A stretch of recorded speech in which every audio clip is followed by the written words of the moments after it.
This maple glazed apple walnut bundt cake is my newest recipe for cakes made without eggs, milk, or butter. To make this apple walnut cake, you'll need 3 cups of flour, 1½ cups of sugar, 2 teaspoons of baking soda, 1 teaspoon of salt, 2 teaspoons of cinnamon, 1/4 teaspoon of ginger, nutmeg, and allspice, 1 teaspoon of vanilla, 2 cups of chopped apples. You'll also need 3/4 cup of vegetable oil, 1 cup of chopped walnuts, 2 cups of water, and your final ingredient, 2 tablespoons of white vinegar. You'll also need a prepared bundt pan, greased and floured. You'll need 1½ cups of powdered sugar. I'm using 2 tablespoons of maple syrup and milk or a non-dairy to use to thin it to the right consistency. You'll need about 2 cups of chopped apples. You can use any kind of apple that you like. I'm using Fuji apples. Start with your 3 cups of all-purpose flour into your mixing bowl. 1½ cups of white sugar. We're adding all of the dry ingredients at this point. 2 teaspoons of baking soda. 1 teaspoon of salt.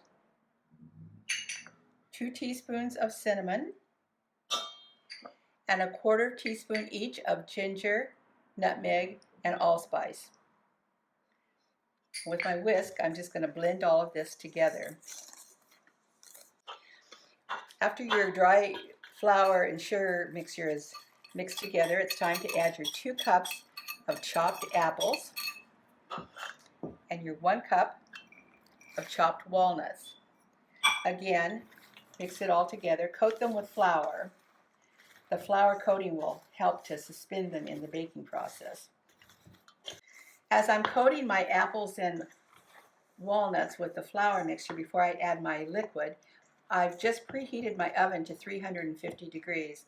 This cake comes together very quickly, so it's a good idea to make sure you've preheated your oven. We're ready to add our liquid ingredients. We're starting with 3/4 cup of vegetable oil, 1 teaspoon of vanilla, and we have 2 cups of water here. I'm going to start with about 1.5 cups, and then I'll decide whether or not we need more, and I'm going to mix this all together before I add the vinegar. I've mixed our batter, and it really only needed 1.5 cups of water. And now it's time to add that secret ingredient, 2 tablespoons of white vinegar. In this recipe, as you know, that it's the vinegar that is going to activate the baking soda and become the leavening for this cake. So once you add the vinegar, you want to work fairly quickly. You can see it starting to foam and activate. And once you've got it thoroughly mixed, it's time to immediately pour into your bundt pan. This cake will bake for about an hour at 350. It's a little lower temperature than the other cakes I've done, but this cake is a very dense cake, and so it takes a little longer in the oven, and we need a little lower oven temperature. While our cake is in the oven, it's time to make our glaze. 1½ cups of powdered sugar, to which I'm adding a tablespoon, probably 2 tablespoons actually, of maple syrup, and I'll just add little drops of milk until I get to the right consistency. This is coming out to be a nice consistency.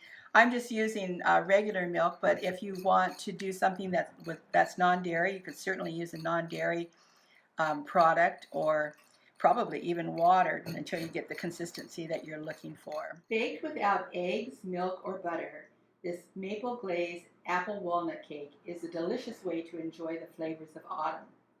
This cake is sure to become a family favorite.